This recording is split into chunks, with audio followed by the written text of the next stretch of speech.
ലോകത്തിലെ 7 വണ്ടേഴ്സിൽ ഒന്നായ ചൈനയിലെ ഗ്രേറ്റ് വാളിനെ കുറിച്ച് കേട്ടിട്ടുണ്ടോ? ഇത് ചൈനയുടെ നോർത്തേൺ പാർട്ടിലാണ്. ഒരു രാജാവോ ഒരു വ്യക്തിയോ അല്ല ഇത് പണി കഴിപ്പിച്ചത്.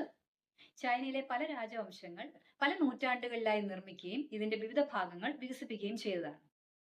ശരിക്കും ഈ ഗ്രേറ്റ് വാൾ എന്നത് ഒരു സിംഗിൾ വാൾ അല്ല. വാൾസ്, ഫോർട്ടിഫിക്കേഷൻസ്, വാച്ച് ടവേഴ്സ് എന്നിവയെല്ലാം കൂടി ചേർന്ന ഒരു ഹ്യൂജ് സിസ്റ്റമാണ്.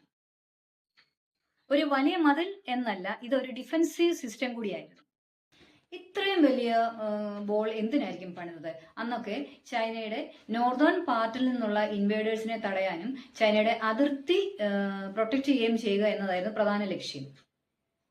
ബോളിന് മുകളിൽ വാച്ച് ടവേഴ്സിലെ ഗാർഡിന് ഈ ദൂരെ നിന്നുള്ള ശത്രുക്കളെ കണ്ടെത്താനും സിഗ്നലുകൾ കൊടുക്കാനും പറ്റിയിരുന്നു. തീ, പുക എന്നിവ ഉപയോഗിച്ചാണ് മെസ്സേജ് സിഗ്നലായി കൊടുത്തിരുന്നത് ഒരു ടവറിൽ നിന്നും മറ്റൊരു ടവറിലേക്ക്.